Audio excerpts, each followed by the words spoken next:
इधर जरासंध ने बहुत से राजाओं को बंदी बना रखा था। उन बंदी राजाओं ने एक दूत श्री कृष्ण के पास में भेजा और ये कह करके कि उनके चरणों में हमारा प्रणाम निवेदन करें और उनसे प्रार्थना करें कि हमको मुक्त कराने की कृपा करें। दूत ने आकर के उनको प्रणाम किया और राजाओं का संदेश दिया। थोड़ी देर के बाद में नारद जी आए। नारद जी से बोले, हमारे पांडवों का कुछ समाचार सुनाओ। वो बोले, महाराज युधिष्ठिर एक राजसूय यज्ञ करना चाहते हैं, उसमें आप सब लोगों को उन्होंने बुलाया है, आमंत्रित किया है। और ये बात उन्होंने अपने प्रिय मित्र उद्धव जी से कही। उद्धव जी ने कहा कि देखो, ये दोनों कार्य तभी संभव हो सकते हैं जब पहले जरासंध का वध किया जाए, तभी राजसूय यज्ञ हो पाएगा और तभी राजाओं की मुक्ति हो पाएगी। लेकिन जरासंध को सैन्य बल से समाप्त करना बहुत कठिन है, क्योंकि देखो 18 बार सक्षौणी सेना लेके आया था, फिर भी नहीं मारा जा सका। और सेना से युद्ध करने में बहुत बड़ा भारी नरसंहार भी होगा।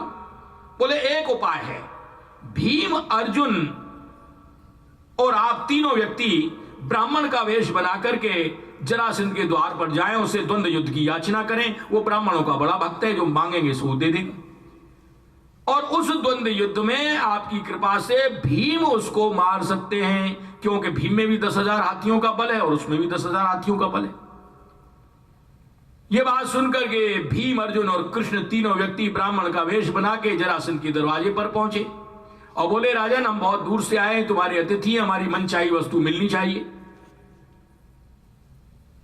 दान की बड़ी महिमा बताई कि देखो, दान के प्रभाव से हरिश्चंद्र ने अपना सब कुछ दान दे दिया, आज भी उनकी कीर्ति अमर है। रंती देव को 49वें दिन भोजन मिला, वो भी सब दे दिया अतिथियों के लिए।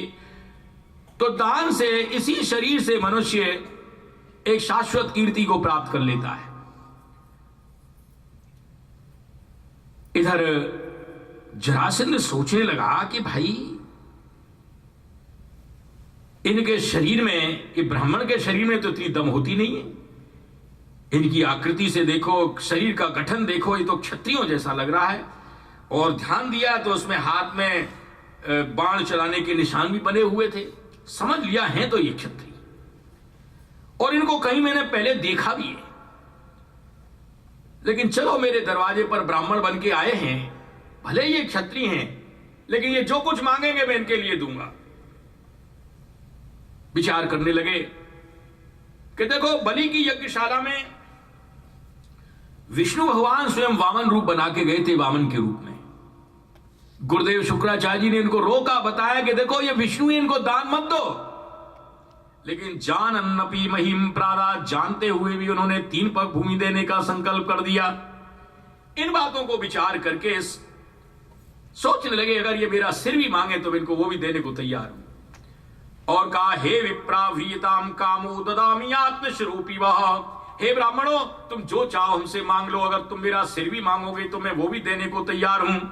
ये बात सुनकर के भगवान श्री कृष्ण प्रसन्न हो गए और बोले, युद्धम नो देहि राजेंद्र द्वंद्वशो यदि मन्यसे। राजन, यदि तुम देना चाहते हो तो हम तो द्वंद्व युद्ध चाहते हैं, कुश्ती चाहते हैं। ये बात सुनकर के एकदम चकित रह गया, भाई ऐसे ब्राह्मण भी हमने नहीं देखे। बोले, हम अन्न चाहने वाले ब्राह्मण नहीं है।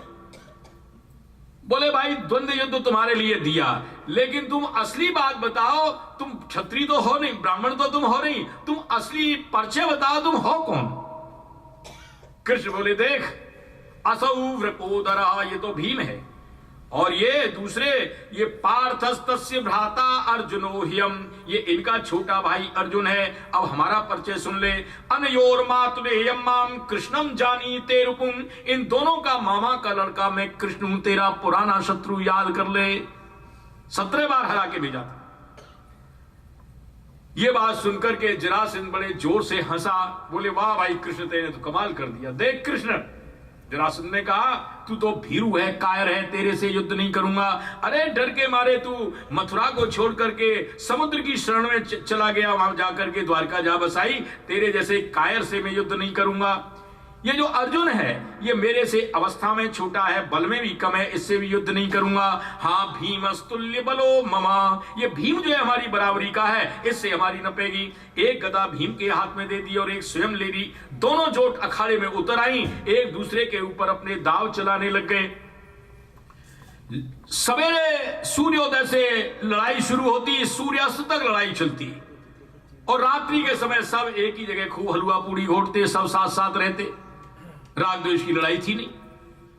लड़ते लड़ते 27 दिन हो गए। एवं तयोर महाराज युद्ध तो सप्तविंशति ही। अब तो भीम की नस नस ढीली पड़ गई। भीम बोले, भाई कृष्ण, मेरे बस की नहीं है इसको जीतना। कृष्ण उनको धीरज दे रहे, बोले, अब की बार भैया और देखो। उन्होंने एक तिनका लिया और भीम को दिखाते हुए उसको बीच में से चीर करके 2 टुकड़े विपरीत दिशाओं में फेंक दिए। भीम उनके संकेत को समझ गए और उसकी टांग के ऊपर टांग रख के उसको चीर दिया।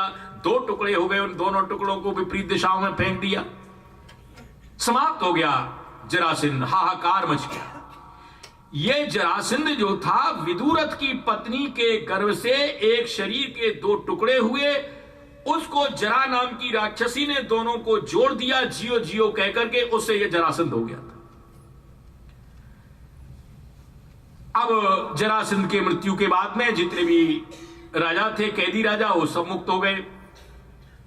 उसने 20,800 राजा बंदी बना रखे थे। राजाओं ने बड़ी स्तुति की है, बड़ी महत्वपूर्ण स्तुति है। 10वें स्कंद के 73वें अध्याय में श्लोक संख्या 8 से लेकर 16 तक है, 9 श्लोकों। और ये 16वां श्लोक है, ये तो समझो मंत्र स्वरूप है। किसी को कितनी भी विपत्ति हो, कैसी भी मुसीबत हो, अगर इस श्लोक की 11 मालाएं रोज की जाएं तो निश्चित रूप से हर प्रकार की मुसीबत उससे दूर हो जाती है, टल जाती है।